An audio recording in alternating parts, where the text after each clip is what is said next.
Aloha and happy Aloha Friday on a 4th of July weekend. Oh my goodness. Kamaka Brown right over here. Smoke kind running on Hawaiian time. No worries. It's all good. I just got a couple of texts over here. What, Bri? You taking off on for the 4th of July? And I said, no, no, no. We get so many hoonies working with us.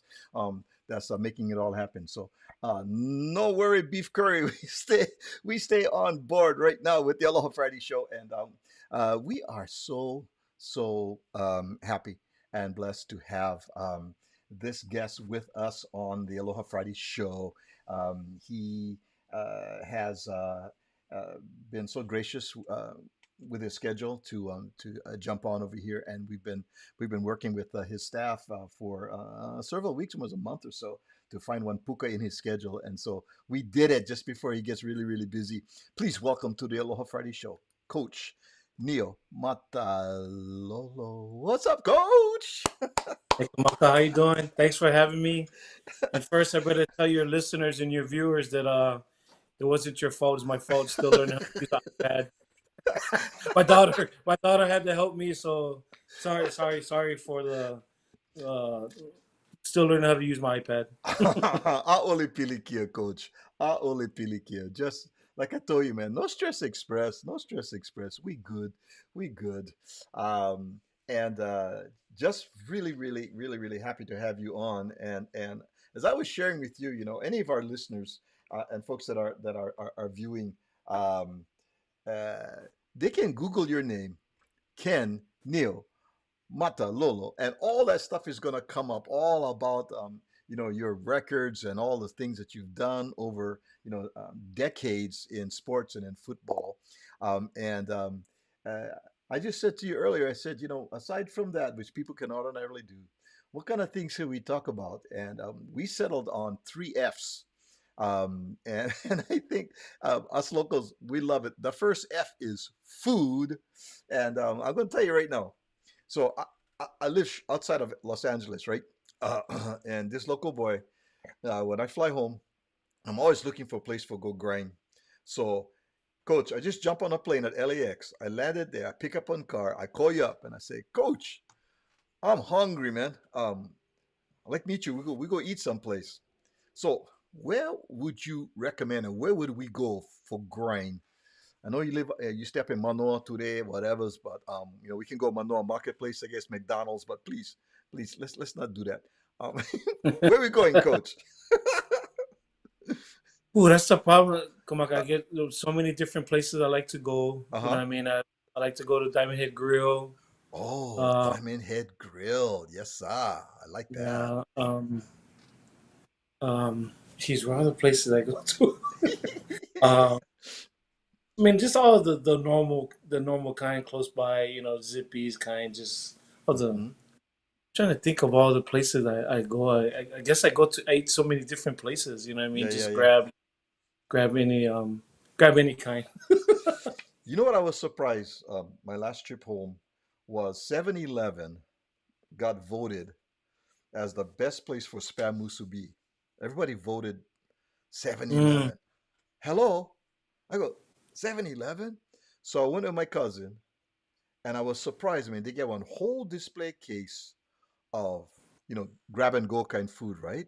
For like when you go beach and stuff like that. I was so surprised that 7-Eleven definitely stepped up their game. I mean, I don't get paid by 7-Eleven. Maybe we should, but but they really stepped up their game with grab and go stuff when you go to the beach or like cook or whatever. Man, I was surprised.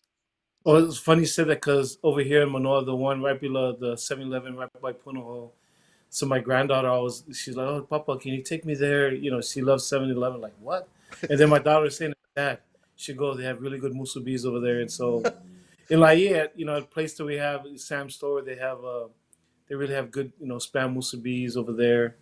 Um, I just started my son them. They really like the poke place, Hanapa'as in Hawaii Kai. Ah, So I yeah. like, but their teriyaki chicken is amazing.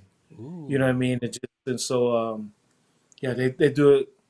We like to do tokonames in Kailua. Huh? Good job. I love their teriyaki. I'm a teriyaki guy. Okay. I'm a meat guy. Just really love their. I mean, their sushi and all that stuff is good. My kids love that, but Normally go for um, the teriyaki. Gyutaku over here is close by us over here in Manoa. But Nice. yeah, just you said like once you said that, I was trying to think of food. It's like overload. It's like it's like the kind just being at a buffet, you Yeah. smorgasbord. Like, all these things came right into my mind. Okay, slow down, slow down. Okay, only can eat one thing at a time. And me, I gotta go kimchi too, or up there in Kaimeki, any Korean restaurant where I can get my Korean food fix, man. Ah, Have you been to Soon's in no, Salt Lake? no. Yeah, so it's right across from Aliamanu Intermediate.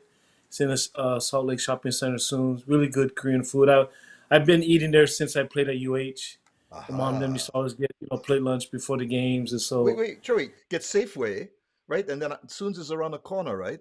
around the corner, right on the corner. Ah, I know that. Yes. Oh, they've been there Yeah, forever. yeah, Yeah. they've been there forever. So yeah, it's always a thing. Normally when I come home straight from the airport, go to Soon's, grab something. Yeah. Um, I love Lydia Bakery because I love all of their pancakes and their waffles, and so their cocoa puffs. You know what? No, not all of my secrets are coming out. Like, geez, no wonder why I eat 285 cannot lose weight. So every Me time and my kids when they see me in a game or something like that, all my family like, Dad, can you please lose some weight? You know what I mean? Just like, well, I work out every day. They're like, oh, it's not helping, Dad. Not the calorie deficit, not helping. You either got to cut back the food or something. Like, I cannot oh, cut back the hard. food, It's hard. especially the Um, white rice. oh You know yeah. what I mean? Come on, every time I go places like, oh, white or brown rice, I just give them the dirty look. Like, what? Is that even a question? My kids like, Dad, you gotta watch your health. I'm like, oh, I'm almost 60 already. I'm gonna eat white rice for the rest of my life. Too late for brown rice already. Too late, too late. Oh, that's funny, man. Well, thanks for that. We get some of our ohana jumping in right now, so I want to acknowledge some of the guys over there. Uh, we have Kate Bennett from the West Wing of the Holly over here. She's saying aloha. Um, and let's see. Oh, we have Marty Burns, who is actually a retired high school football coach here in Southern California. And he is a dear friend of mine, and he's looking forward to this interview. This Coach Marty Burns right there. Uh, That's awesome. Coach Burns and all your viewers gonna hear the real way speak now. The pigeon coming out now. Just so speaking here's what proper he's. English, not gonna be here to this on this one. Check it out, Coach. Here's what Marty says. I would like to just take a moment to thank you for all your years of leadership. You have been a total class act and a great leader for our young men. Mahalo nui. There you go from Coach, man. Really. Thank you, Coach Yeah. Burns. Really appreciate that. Thank you so much. Especially Yeah. coming from high school coaches, that means a lot because these guys work with their players, and at the high school level, it's more about developing people. And so to hear that, I have a great amount of respect for high school. To be honest with you, Kamaka, there are a lot of great high school coaches that are better than us college coaches or pro coaches, but they decided to stay in high school because they want to be with their family. Because Hmm. that time commitment at college and the pros is so much.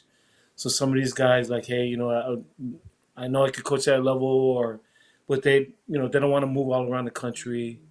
They want to see their kids grown, and so in all my years of 35 years I've been doing this, recruited literally every state in the country, been to whatever hundreds, thousands of schools over my time, and there's so many good high school coaches in our country, so many good guys. And forget the X's and O's; they're really smart X's and O's. But just he talked about my leadership, but I've seen so many great leaders that I take stuff from them. I go to their offices, I walk in their gym and their football buildings. I just look at their signs and just different motivational things, and they don't know that I'm taking note of a lot of stuff that they're doing.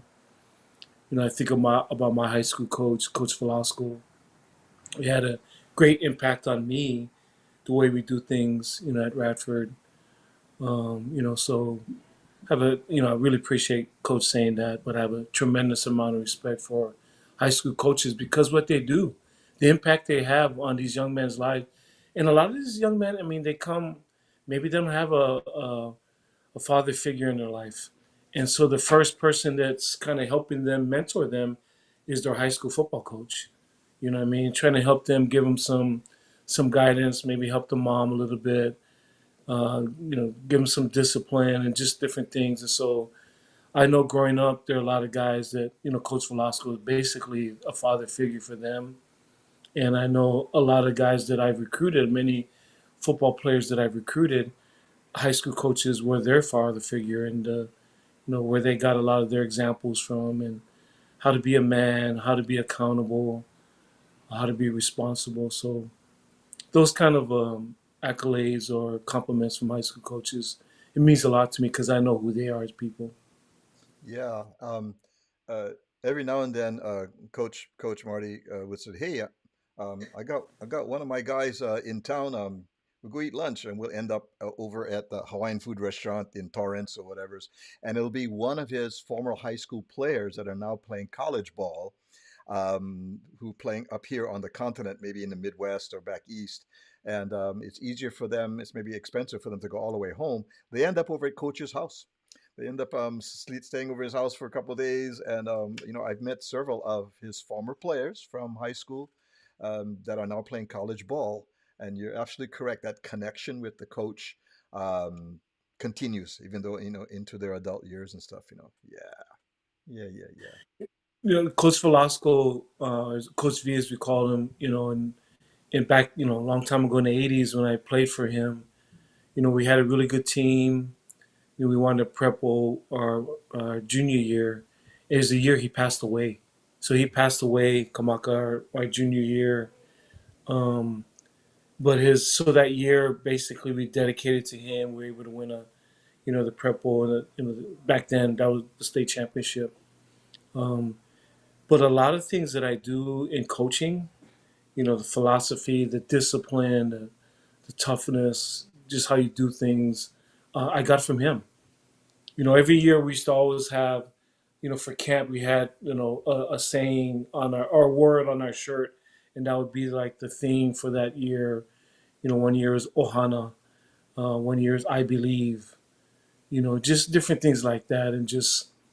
But those are the kind of things I just learned from him. He was a black belt in Kempo karate, you know what I mean, and he always wore these shades, and he was the handsome guy, always had his hair slicked back, you know what I mean, but nobody messed with him. You know what I mean?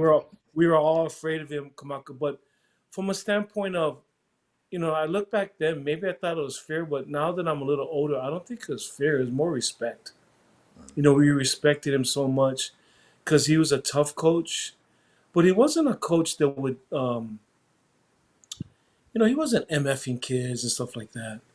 It's just hard nosed, held you accountable, do things the right way, wear your uniform the right way, be on time, practice hard. Just simple things in life that and then again, is now that I'm older, you realize just those are qualities that you have to do in life to be successful. So Be on true. time, not like me, come late because don't know how to work the iPad. You know what I mean? I should have worked on my iPad skills last night a little bit earlier. You know what I mean? So, Only um, Pilikia, coach. No worries. I but yeah, got Auntie Jerry Kuhia is a Laia girl. She's here in Southern California. Auntie Jerry has a golden voice.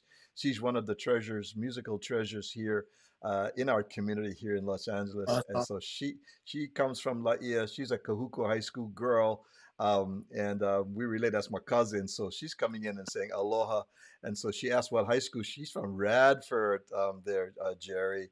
Um, and yeah, okay, yeah, here's Coach Marty says, being that father figure and offensive line coach has cost me a lot of money on food. Just kidding. I enjoyed every minute. I know he would say, oh, them boys, they can eat. Yeah, yeah. they, Because when you invite them to the house, it's like, it's always funny. Like it made me think about like sometimes we go to the different hotels we stay at. We have to do the food, and so you're trying to appropriate how much food we're gonna need for our players, and these people, they're appropriated for normal people. Like, okay, these guys don't just eat one piece of chicken. I think you need, just you're gonna have uh, triple your portions for. So I can see what coach just said. So it shows his love. What's so amazing too about that too, Kamaka, is like, and these kids, even like, yeah, if you could have steak and ribeye and the most expensive stuff, those guys would be grateful. But these guys would eat hot dogs. You know what I Mm. mean? Just any kind, just have something for them. And so I know coach knows that, but just the times to get together, and I still think of our potlucks, after games and stuff like that. All the parents would bring chili and different stuff. I mean, these weren't stuff coming from hotels or, restaurant kind food. It's just people, making food out of the love of their heart, just whatever they had, bread, sweet bread or whatever on the table, you're gonna grind whatever's on there. You know what I mean? So So yeah, so true. I can hear what coach is saying about the bill. Oh, you know what? I dug this out of the archives, coach. Out of the Oh, archives. Ooh, ooh. Tell me what you see when you look at this picture, coach. I see a guy that 85 pounds ago. It's like I just and it's funny, like in Samoan, you call it a Ulavale guy, or Hawaiian, I think it's Kolohe. Just The rascal. I just see a guy, the little rascal. This guy, just like I like go slap his head. What would you what would you say to your younger self now that you've had this experience? Years of experience in the game. What would you say to your younger self right now? What would you tell them? Um, I would tell him to appreciate things more and just recognize, how blessed you are. I mean, wasn't a great player. I backed up Garrett Gabriel, who's a phenomenal quarterback, at UH in the late 80s and early 90s. But I played for legends at the State University of Hawaii. Played for, Dick Tomey Dick and Bob Tomey. Wagner. You know what I mean? So I played for great men and played with great people. And it's kind of funny, Kamaka. Here we are older, all of us are in our late 50s or 60s now. And, a lot of us still text former teammates. We stay in contact. Now we're at a point now where guys, our age guys are passing away. Hmm. So you get texts, oh, you heard so and so passed away. And, just you reflect on those days, coming out of high school, and you had local boys, here. You had, Holly, Popola guys from the mainland. You know what I mean? It just, I thought Coach did a great job of bringing all these different ethnicities together and creating one team in Ohana. And that's, the thing I learned from Coach Tomey was um, it didn't matter where you're from. You could be a Polynesian kid from the islands, a white or black kid from the mainland.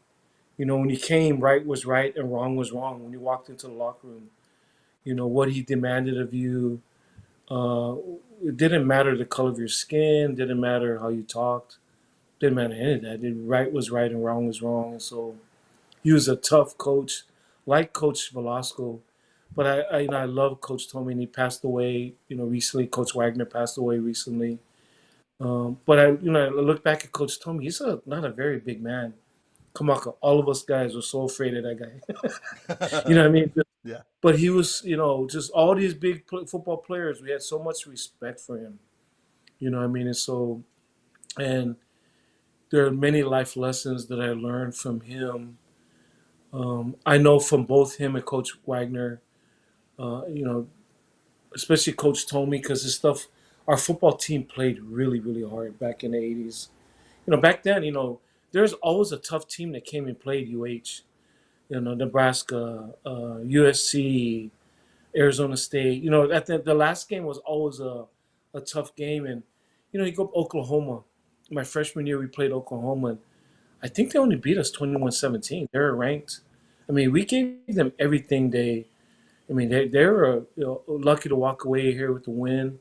Same thing with, I know they played USC earlier in the mid 70s. But Nebraska, I think I was still in high school, but I remember going to the game as a recruit and going into the fourth quarter, UH was up. I think so. Yeah. So, Coach told me in those days, we didn't have social media and all that kind of stuff back then, but the way we were playing the big boys, the school was amazing. And it was Coach Tomey was there when I was there, but he predicated his team on effort and playing hard. So even though we weren't the biggest team, we always played hard. And that's the thing that I took with me into my coaching career at Navy or in different places, just trying to coach effort and trying to make sure the guys played hard. Coach June Jones was my quarterback coach my first year here. Mm. Paul Johnson, you know, was offensive coordinator later on. Heavy influence on me in my career and his schemes and what he does. So I was very fortunate back then. Come on, I didn't realize, but I was around some legends. Dick Tomey, Bob Wagner, Paul Johnson, June Jones. You know what I mean? Just some really, really good men and really good football coaches. I got a note over here from Nate Jones. Nate Jones is our production uh, guru over here that works behind the scenes, and he says, "Aloha, Coach. Mahalo for coming on the program. We had Baba Pisa on the show a couple months ago, and he wanted to pass along this message to you.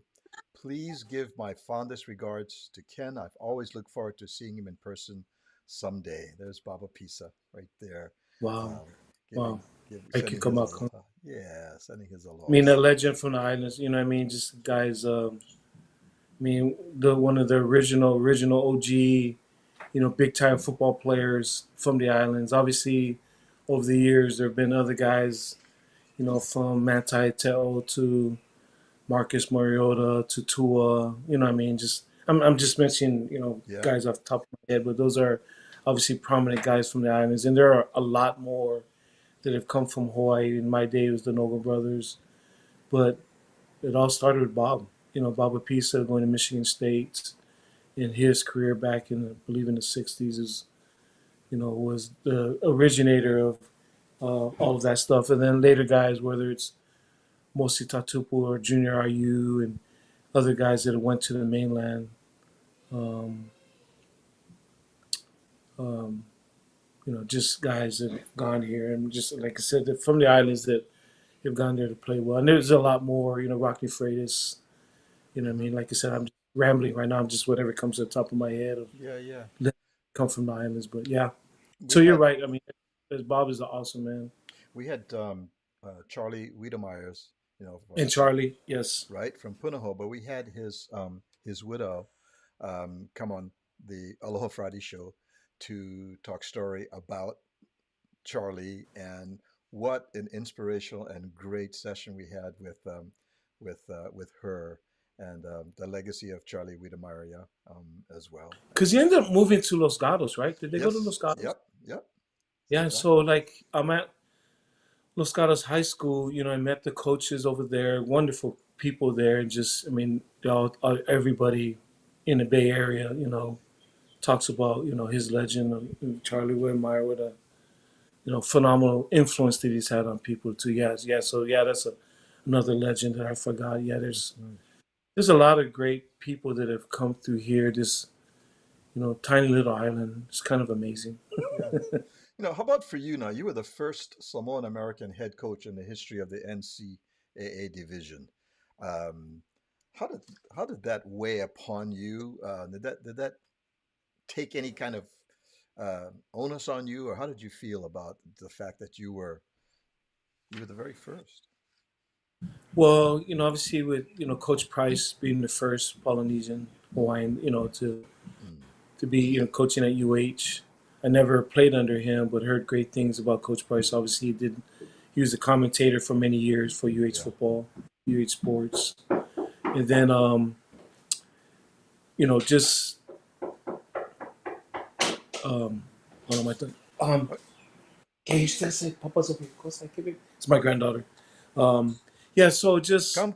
my Where is she? Come. I want to. We come, can introduce. come, Come, baby. come. That's all in the ohana over here. Hi. Yeah, so it's my Hi. my granddaughter. Aw. Lilia, Hello. so Aloha. okay, can you go back to mommy? Okay, She's a close the cutie. door. And Papa's busy. Okay, Papa come out later. But and so when I got hired, I guess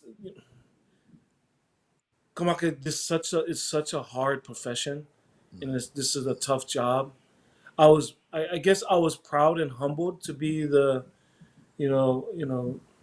the first Samoan coach, one of the first Polynesian coaches, after Coach Price.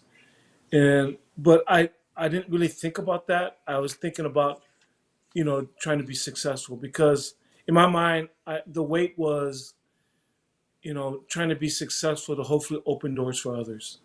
Yeah. You know what I mean? And so if I could be successful, it would show like, yeah, a kid that was raised in Hawaii could coach Division One football. And so it just more so, I was just trying to think, okay, try to be as successful as I can to hopefully open doors for other people. But I mean, there wasn't any time to pat yourself on the back or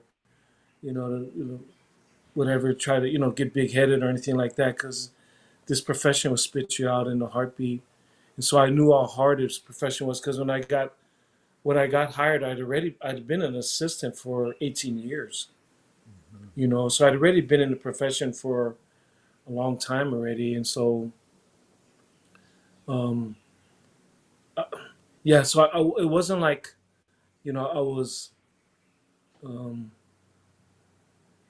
yeah. It was. I guess what I'm trying to say is I knew what this job was, and I knew how hard it was, and I knew how hard it was gonna be to be successful. I was following Paul Johnson at Navy, and I was with him there. I was an assistant coach when he was there, but he left to go to Georgia Tech. So becoming a head coach there is normally not the best time to follow somebody that's done great things. You know what I mean? So, it's normally, is there a guy moving on maybe because they're not doing as well, and maybe that would help with. I I wasn't planning on being a head coach at Navy. I was happy, Kamaka, what I was doing.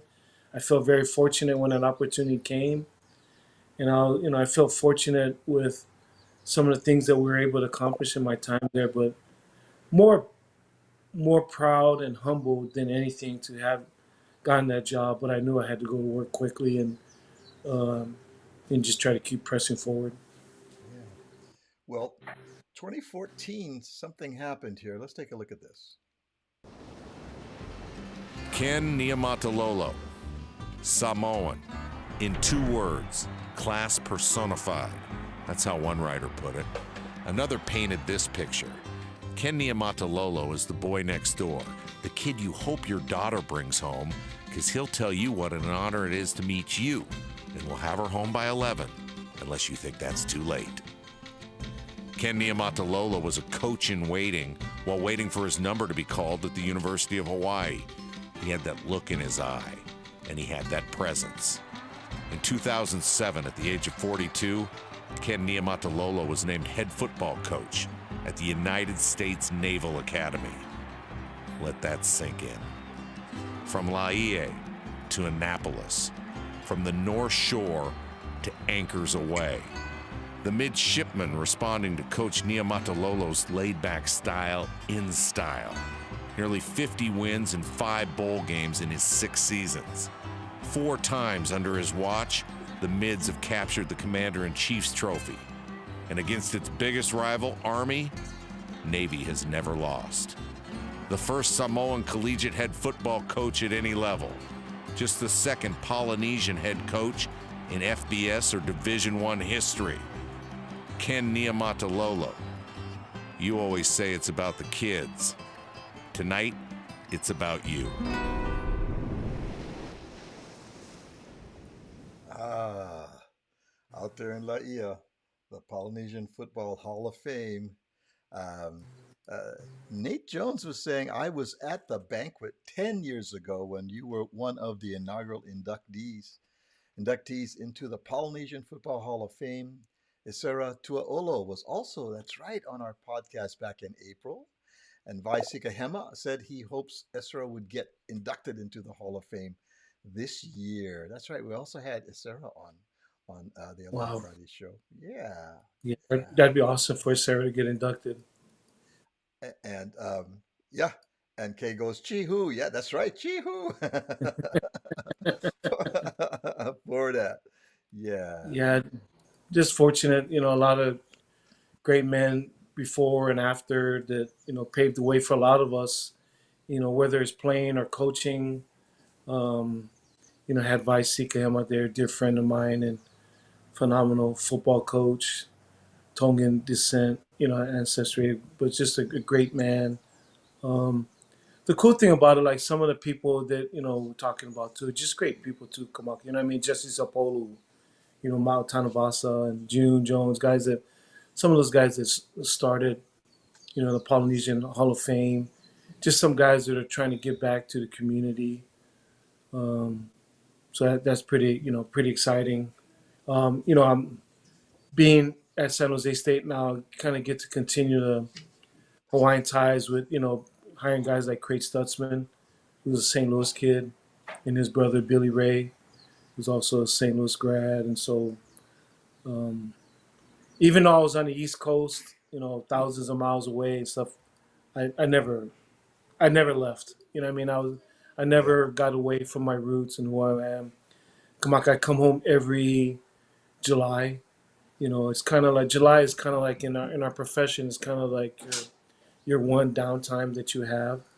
And so it's been a month that I've always kind of come, baby. It's always been the time I kind of come and get ready. This is my other granddaughter. Her name is Rosie Momis. Hi, Rosie. Hi, Hello. Rosie.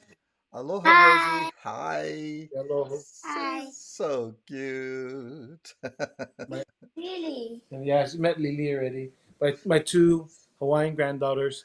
Oh, they're gorgeous. Gorgeous. Okay, you guys okay? They love time with their papa too. I can see. I can No, see. no, go baby. Um, Yeah, but I kind of knew, um, even though I was going to the East Coast, like when I first went, um, it was a long ways. You know what I mean? Kamaka, going to the East Coast, like when Coach Johnson first hired me and first offered me the job there, I was leaving. I was an assistant coach here, and I was, and for me, I'd kind of died and gone to heaven. You know what I mean? yeah, Coaching here, like I'm right. here at UH. Um, okay, wait, hold on one second. Okay, you guys, want me to close the door, please? And you guys stay outside. Okay, thank you, baby. She's inside there, but close, okay? Where's your mom? Jeez. Oh, See what you have where's to do when you come home. Like, I how can love your it. mom come take care of you? I But love anyways, it. but yeah, when I went, I wasn't really sure, where Annapolis was. I knew it was on the East Coast. But I raised my family there, Kamaka, and but it was important for me to come home every July because I wanted my kids to see where I was from. I wanted them to see this is where I'm from, this is where I grew up. You know what I mean? And so just take them to all the, get my kids hooked on, all the, the plate lunch places, and but it was important for me to come home, Yeah. and but it's cool to see that, the Polynesian stuff because I Hall of Fame stuff because when I see that I don't think of myself. I think about all the guys that created that. Like I said, the Jesse Sapolus and Vice Kaemas of the world, and Ma Tanuvasas and Coach Jones, but also think of all of the legacy that continues with probably the most prominent guy right now is probably Tua. Right. You know what I mean? There's a lot of guys that are playing, but there's a lot of guys that are in the coaching profession now that are doing really good things. Hmm. Like I said, Craig Stutzman's a coordinator, and Timmy Chang, Oh yeah, Timmy Chang. Wow. Timmy Chang coaching here. His Oh dad, wow. I played for his dad at Radford. He was my JV basketball head coach. Phenomenal man. I learned again another guy I learned a lot from. But Timmy's doing great things here at UH. So happy for him and all the opportunities that he's getting. And so it is kind of amazing. You think about these small islands in this state But some of the other islands, Polynesian islands, whether it's from Samoa or Tonga, places that there's been some really good Polynesian players coming, and so Fijian. So it's exciting, and I think all of us are proud of our where we come from. I'm excited. I always tell people this, like, because I'm proud to be Samoan, but even though I don't have any Hawaiian blood, I consider myself Hawaiian. Hmm. Growing up in Hawaii. You know what I Absolutely. mean? This is where I grew up. You know what I mean? So I speak pidgin. You know what I mean? Just like, you know what I mean? I'm just, my blood is, both of my parents are Samoan, but I was raised here. You know what I mean? And so, you know, um, so it's kind of cool because I always tell people it was so beautiful growing up here because there's so many ethnic groups. And all of us growing up, now you cannot do it, but I don't want to get too controversial, but growing up, every ethnicity got teased. You had a joke for every ethnicity, the Samoans, the Filipinos, the Chinese, the Mr. Hawaiians, Sancho Lee. everybody, the Haoles, everybody had a joke.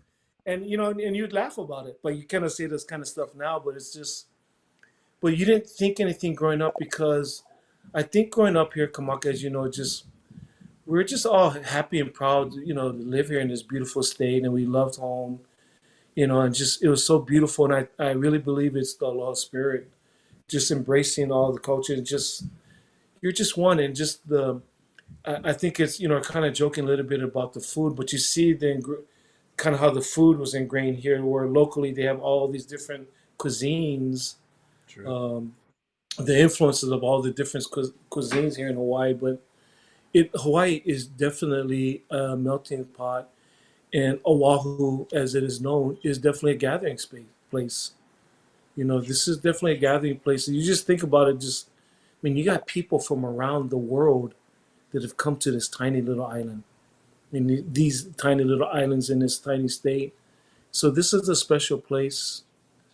Uh, like I said, don't want to get too controversial. Probably too overcrowded right now, but but you know what I'm saying. But it's still home. And I always come home. I love to Yeah. come home. It's a great place. Yeah.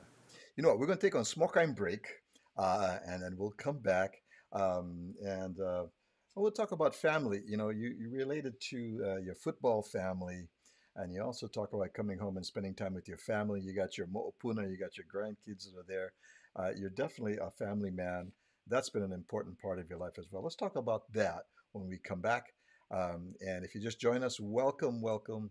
We're talking to Coach Ken Niumatalolo, and we're going to be right back.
Yes, indeed. Makana comes to LA. My friend Makana, I just saw him in uh, Hawaii Kai actually a couple of weeks ago at a new performance space called the Lounge up there in Hawaii Kai. And he is coming to Los Angeles with the Taiko band in Little Tokyo. And he's going to come on and talk story with us on Talk Story Tuesday this coming Tuesday. So join us with Makana right there.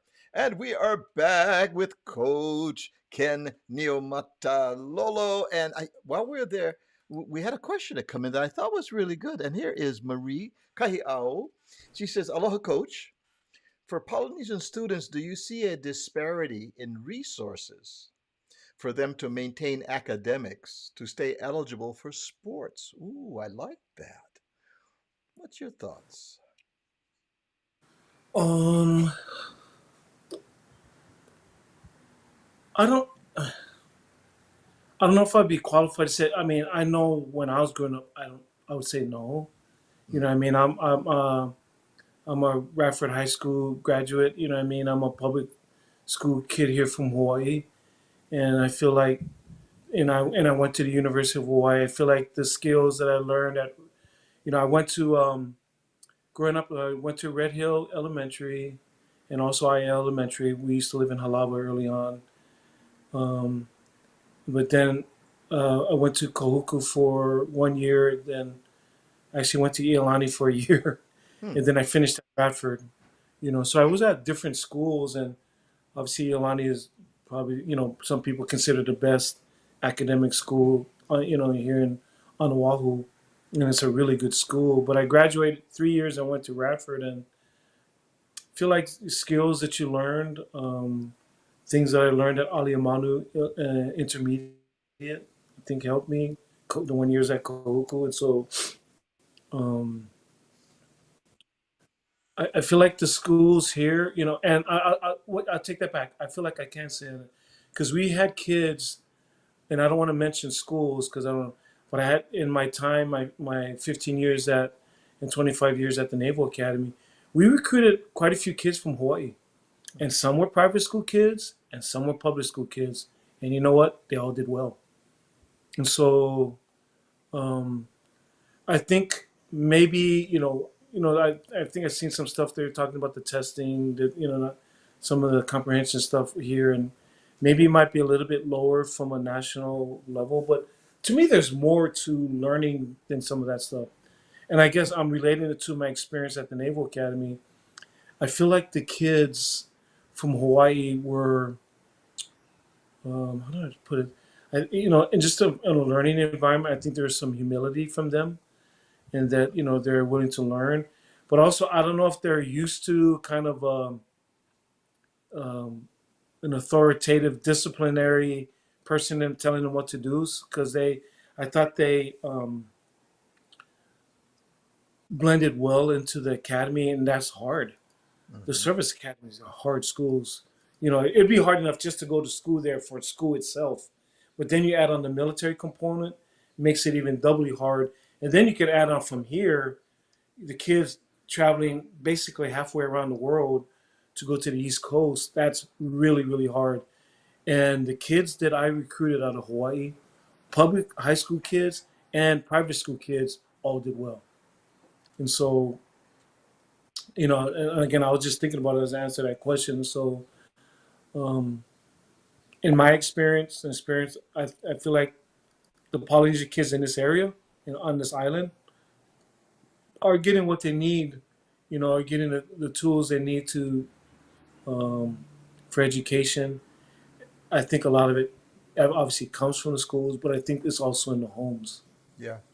I Yeah. I think there's stuff that's being taught in the homes here that I think maybe helps too in that educational part. Sure.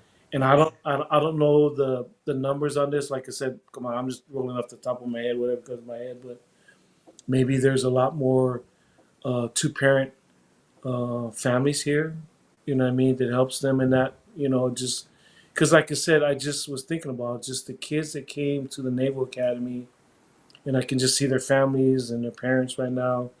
And from, like I said, really good private schools and from public schools, and they came there and did really well and are doing well.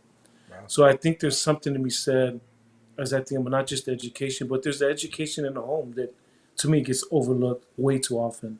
Hmm. You know what I mean? So Yeah. yeah, I guess that's my answer.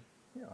Coach Marty says, speaking of academics and sports, Jesse Sapolu has opened his private middle school, which will eventually lead to high school sports and more. So academics will be the priority. Interesting. That's awesome. Yeah. That's Yeah. awesome. And I think really, I guess, you're talking like what would be a message to, you showed a picture of me in college. Hmm. Like if I was to leave a message like for parents and people now, having been in this profession for as a player and as a coach over 40 years, is focus on the education. And I think sometimes where guys kind of see like, okay, this kid has a potential to go to the league or some of that stuff, all for whatever sport. And then people go all out, with basketball, football, baseball, golf, soccer, and they spend an inordinate amount of time on taking them to practice and the training and all that stuff. Don't forget the academic side. Yeah. As much effort as you get to take your kids to camps and spend all this money to go to the mainland and play in all these tournaments and all things, which is all great, but make sure your kids are coming home and doing their homework. Make sure they're getting the educational piece. Because if they do make it, like the Tuas and the Marcuses and the Jesse Sapolus of the world, that's awesome. But the majority of them don't. And it doesn't make you a failure if you don't make it. Because Hmm. only little less than, 2% make it anyway into the NFL. And so if you don't make it, it doesn't mean anything. It doesn't make you a failure or a bad person or anything. Um, the numbers speak to that you're probably not going to make it, in the NFL, which is okay.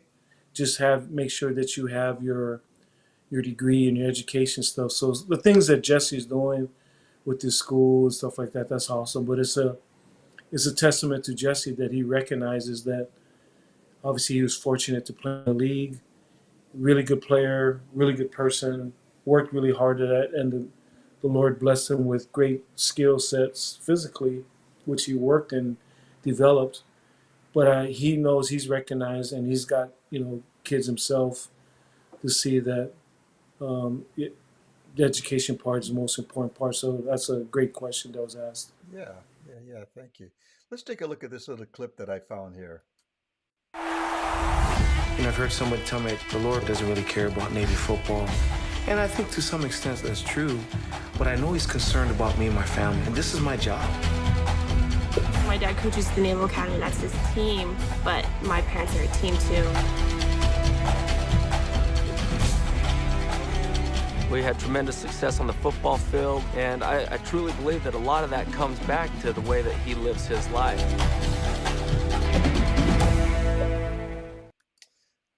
So you're featured on a film called Meet the Mormons, and as a man of faith, very much connected to the church and to your family.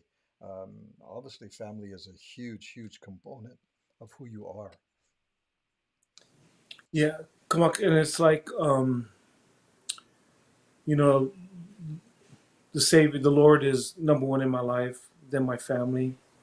I love Jesus Christ. I love my wife and my children and my grandchildren. And sometimes, I was at a school where, there's a separation of state and religion, you know what I mean? So I had to keep that, separate from a standpoint of, I couldn't, obviously like force my players to a certain denomination or a religious group or beliefs. Um, but I was okay with it, but I was who I was. I didn't try to force my beliefs on anybody, but I just lived the way I am. You know what I mean? I did what I and um, I'm not embarrassed about my beliefs, and I know that my faith in the Lord has guided me and given me the spiritual compass and the moral compass that I need in life.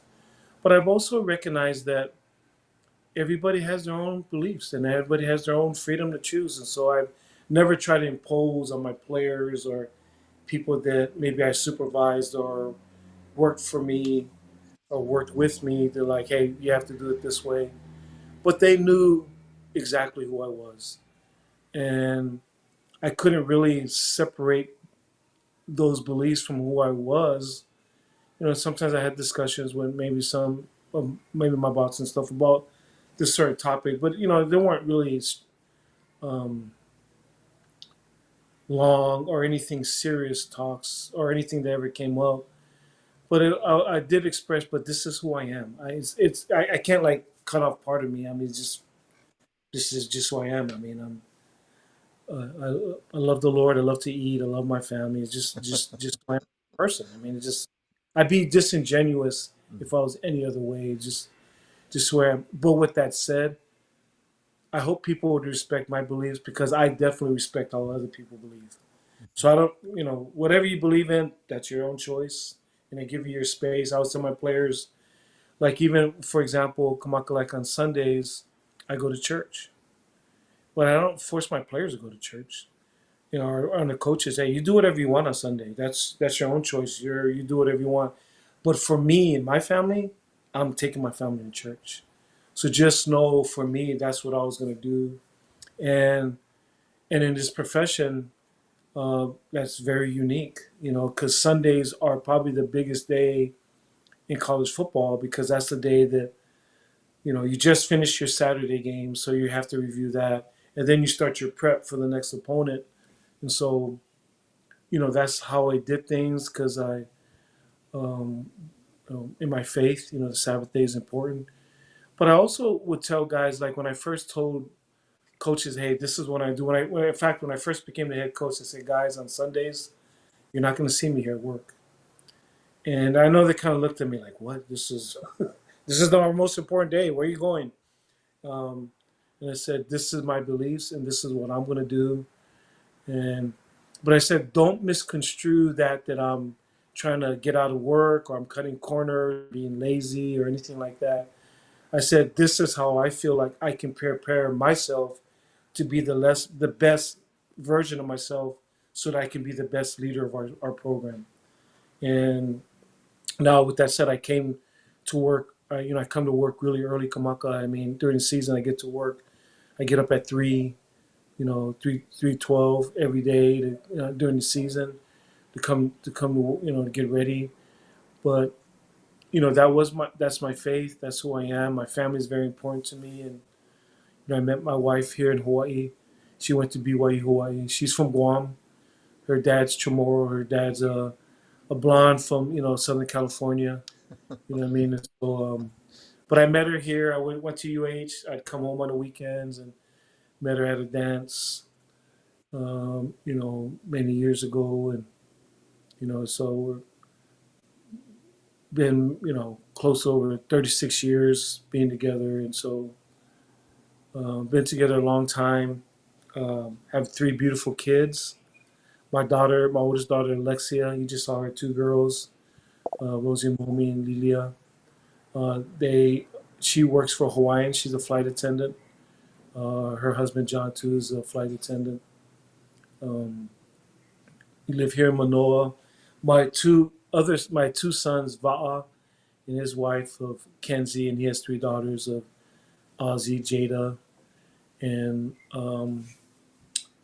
Ivory, just born. And my son Ali'i, he's a coach. Both of them got into coaching. My son started out as a graduate assistant here for Coach Nick Rolovich and Coach Stutzman. Then he's coached at Navy for the last 5 years. They just fired the dad, but they kept my son. They kept the better looking guy. The better. Then my youngest, and he played at BYU, and my youngest son played at the University of Utah. Was a analyst there for a year. Then was a graduate assistant at UCLA last year. So for me, Kamaka, probably two of the more highlights of my career. Won a lot of games in my coaching career. Been to a lot of bowl games. Been to the White House, several times. In my time there, the pinnacle of my profession is being able to coach with my sons. So I was with my son for 3 years at Navy, which was awesome, being with him and his family and his wife and his beautiful wife and beautiful girls. And then last year, after I got let go at Navy, I wasn't sure what I was going to do. And I don't know if I was going to retire or stay out for a little bit. And then I got a great opportunity to go to UCLA to work with Chip Kelly, Bryce McDonald, who was Chip Kelly's chief of staff, used to be my chief of staff or director of football ops at Navy. And Brian Norwood, one of my best friends that we played at Radford and at University of Hawaii together. And he was the secondary coach at UCLA. Ikaika Malloy, another local boys D-line coach there now. He's the defensive coordinator. So I was able to go there. They provided me an opportunity. I was the director of leadership there. Chip was being nice to me. It was kind of a way for me to kind of come there and just kind of help in any way I could. But I mean, he didn't really need me, nor did I really do anything. But it was a year that I got to stay in football. And I got to see how Chip Kelly did things. I got to see a little bit of the NIL world, the portal, transfer portal, how that's happening in college football. So it was a great time for me because I got to be with my youngest son, who was a graduate assistant there. Like I said, because he played at Utah and then had an opportunity to go coach there. So I got to be with him for 10 months. We lived on Wilshire Boulevard and Westwood. And Wow. Yeah. it was a great year for me because I got to sit back, Kamaka, and just look and see and take a 10,000 foot view of the landscape of college football and how things are going. And I got to see, like I said, learn from a phenomenal football coach how he did things. And then this opportunity opened up. But this profession has been great to my family. It's been able to bless my family. My dad and my parents. My parents came. Their family came to Hawaii, I believe, in the 50s. My dad and my grandfather was in the Navy. My dad was in the Coast Guard. He ended up being stationed in Sand Island. So we lived in Red Hill when we first moved there in 1972. And then he worked at the shipyard when he retired in Pearl Harbor. And then we moved to Halaba. We lived right across from the stadium, and then Foster Village. And then the late 70s, and I think 77 or somewhere in there, he got an opportunity to go to the Polynesian Cultural Center to be a manager of the Villager restaurant, which is now, if you go there now, it's where the Marriott is now. And then he became one of the managers for the Gateway restaurant, which is the main restaurant at the Polynesian Cultural Center right now. Then he retired there. My mom worked in town, worked at State Savings and Loan. So she rode the bus, every day from Laie to come to town, which, the one year. So I went to Iolani my freshman year, Kamaka, to play basketball. Mufi Hanneman is my uncle, and he was the coach there. Okay. He recruited me, Albert Tufono, Frank Lutu, Keith Spencer. Let's see somebody else. I'm trying to remember who else. But anyways, but a few of us went there. But anyways, we went there to play basketball. And so one year, my ninth grade year, I was going to Iolani from Laie, catching the city bus. It was kind of funny because I had, got people from, friends of mine that are from Laie that went to Kamehameha, but they had a bus come pick them up. I was like, oh, can I catch a ride and maybe you guys drop me off over there. I'll catch the bus from Kalihi, just drop me off over there. But anyways, me and my mom had to catch the bus. I think the bus left, I don't even know, 4:30 or something in the morning, super early. Old Dark 100. And so after practice, so we'd come back after. Kamaka, I couldn't handle it. And I remember going in my freshman year, I told my parents, I can't do this anymore. Can I either come back to Kahuku, but I couldn't get up that early in the morning, that much early in the morning. And my mom did that for years, what I mean? So I just say, geez. so what a such a weak person because I could only do that for 1 year. My mom did that for how many years from Laie, traveling on the bus, the city bus, going back and forth. Um, and so my siblings and I were raised in Laie. I have my dad. My mom passed away. My dad's still living in Laie with my two sisters. I have two sisters that live on the mainland in Utah, one in the Bay Area in Hayward. My other brother's in Utah. I had a brother pass away. Yeah, but that's kind of our family. You know what I mean? I got my three kids and my granddaughters. My family will be reunited here soon in a week or so. Two of my sons are still on the mainland. We're all going to go to Guam together to go see my wife's parents. Yeah. So July has always been kind of like a gathering time for my Mm-hmm. family. Um, I bought a place here in Manoa. And just my wife always wanted to live in Manoa when we lived in Makiki when I was a graduate assistant, just growing up. And then my wife, oh, I would love to live in Manoa. And like, okay, we just stick to our 2-bedroom apartment in Makiki. That's all I can afford right now. But so eventually, got a place here. But so it's been, a kind blessing, that I'm grateful for. But I got a place to Laie, So growing up in Laie, there's a place called Temple Beach. Mm. And just growing up, I used to always run on this beach and train because it's kind of flat. Yeah. And there's a reef. So the water's really calm there. If you went further down by Hukilau or go down there, there's more waves there. But this is pretty relatively a calmer beach because of the reef. But I used to always train on that beach, in the off season for UH. And so I just knew like there's like 4 homes in this small little span of land. And like if I ever am able to when I get older, I'd love to get a house on this beach. And so I've been fortunate enough, that I got bought a place there. So it's become our gathering place.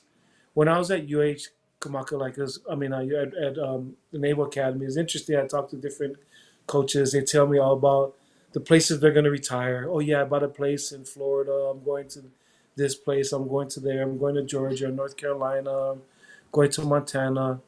They're like, Ken, where are you going to retire? I'm like, what? There's no question. I'm going home. What do you mean? Where am I going to retire? Duh, They asked me, hello. what? Why would I go to Florida? I'm from Hawaii. I'm the most beautiful place in the world. Why would I go anywhere else? So true, Coach. So true. So I come home. So it's been awesome for me, come on, because I come home every July and just get ready because August the grind starts. Yeah. And the pressure and just everything. You're running 1,000 miles per hour, and it's the way I've been able to sustain myself. In my 5-year career, my 16 years as a head coach. I feel like I've been able to relatively stay energized and passionate and up technically besides the iPad stuff, getting ready for the interview. But I feel like I've been able to stay, forward thinking, so to speak. But this is how I've been able to keep going on is my family and coming home. Yeah. My family coming home and my faith. I have to come home. Some people like, oh, like I have some coaches, they go visit Europe and their July off month and they go to vacation, Mexico and to Mexico and different places. Oh, it's great. I have to come home. Yeah. This is part of my reprieve, my preparation. I have to be here to kind of get the mana, so to speak, to kind of get ready so I can go back, so. Coach Marty Burns said it's mind-boggling to think of the thousands upon thousands of kids that you have guided and you have mentored and changed their lives. So awesome. And you've shared the secret. Your secret really is your family, your faith. You've stayed grounded in who you are, where you come from. And that has been a powerful, powerful means by which you've guided so many young men and women in the sport, in and out of the sport, in your community as well, right? In your church and so on. So, wow. When I became a head coach, there wasn't a class. I didn't take a head coaching Well, I actually did take a coaching class from Coach Rockney Freitas and Coach Botello at UH. But to be a head coach, I never had a class or a degree. I just relied on all of who I am. The mentors, Coach Velasco, Coach Tomey, Coach Wagner, Coach Johnson, all these people that it helped groom me, my faith in how I do things, but also just growing up in Hawaii, the ohana spirit. When I was trying to think about how I was going to create my team, to me it's pretty simple. I'm like, I'm just going to build a family. I was telling guys I just relied on who I was. Mhm. As Polynesians, we eat a lot and we get together a lot to, celebrate things. And Yeah. so all of our team meals, we eat together, we come together. But the kids know that I coach my kids hard, but I'm demanding, but not demeaning. You know what I mean? Kamaka, I love my kids. As far as my players I'm talking about, I love my own kids and my grandkids. But I love my players. And over the years, as Coach Burns is, I appreciate him saying that. I have literally coached thousands of young men over this time, just like how he has. And the influence has been how I was raised. Yeah. Really simple. Just how I was raised. That I didn't know any other way. You know what I mean? That when I went, like, because when I got hired, Kamaka, it was really, really fast. I was out recruiting. Our athletic director called me. This is in 2007, December 2007. I was recruiting in Seattle. I still remember, and he called me, "Hey, Ken, can you get on the next plane? Coach Johnson took a job at Georgia Tech, and I want to interview for the job." So I had to get on a plane and come back quickly. And I interviewed that night. I got back to the East Coast in the evening. I interviewed all night, and he hired me that night. And then I had to Wow. go. You know what I mean? It wasn't like, oh, wait, can you give me a couple weeks? I got to think about what I want to do. You know what I mean? Just like, Yeah. and so it was that part of it, getting ready. It was simple because I'm just who I am. I don't try to be anybody else. I don't try to coach like anybody else. I take all that I've learned and all of who I am from great people and the faith I have in the Lord and my family and all of that stuff, and just lead who I am. Yeah. Yeah. Nate Jones says my mom taught at yeah elementary in the late 70s and 80s. Junior IU sons were in her class. Full circle, all of us guys. Yeah. That's Yeah, amazing. yeah, and my beach house is right across from my elementary, right Oh across from the wow. play. Wow. Wow. But Wow. I use Junior IU is a legend in that community. Hmm. And maybe I say something real quickly about this man. I mean, come on, this guy. I think he's in his mid 70s. The guy still looks. I mean, he looks phenomenal. He's a defensive end. Come on, looks like he can still rush the passer. But his kids and his family, they just continue to serve. Everybody. If anything's going on, this guy, he used to bring food to my dad, just drop it off, or just anybody. Like somebody's having a wedding or something, their family would make food for people. When there's, at Laie Elementary, at Laie Park, there's always something going on there. Festivity days, Laie Day, and all kinds of festivities. And their family's always doing stuff. But to me, Junior IU is a great example of our community, our island, how we take care of people. This guy, was a great football player, but he's came back and given back to the community and still serves people to this day, which is amazing. Amazing. Oh my goodness. Well, we come to the end of our time together. I can't believe we can go on and talk story. Us locals, we can talk story. And Sorry, motor mouth over here. Sorry, no, I sorry for the. love it. No, not at all, Coach. It has been such a wonderful opportunity to kind of hang out with you and talk story, really. And Kamaka, I was almost gonna say a certain type of mouth, but I thought I better not say that because growing up, you know what I'm saying. I would say a certain, like, oh, I better not say that about any race because you know, stay away controversial stuff. But growing up, that's so. If you're this, yeah. you knew, hey, Okay. you get the kind mouth, but I can't say that. It's all good. Um, Coach Ken, thank you so much for visiting us on the Aloha Friday show. It has been such a treat, um, and something we've been looking forward to. And our our friends have definitely enjoyed being with you and spending the time together. And a lot of them are, a lot of the comments that have come through over here, just folks that have enjoyed you. Um, and here's there's a case that I love the interview, love the talk story over here. And so what the San Jose Spartans, is that the that's the team, right? Yes, San Jose Spartans. That's And the thing that I love about it, Kamaka, is we're closer. So now my wife's, she's on the West Coast, so she's between Hawaii and my son who's still on the East Coast. So she can fly back and forth and come visit my daughter back here in Hawaii, ah and she can go to the East Coast to visit my son and his family. But I love nice. San Jose. A lot of good local food over there. Hmm. So I hit the jackpot in where I went. So I love great place, great people, great community, and so feel very blessed to be there. Yeah. Once again, thank you so much, Coach, for being with us. And thank you for all of our Ohana for dropping in and sharing in on the conversation. We appreciate you. The Aloha Friday Show is brought to you by the Sandwich Island Social Network, 501c3 nonprofit organization. You can learn more about us, lower right-hand side of your screen, sandislands.org.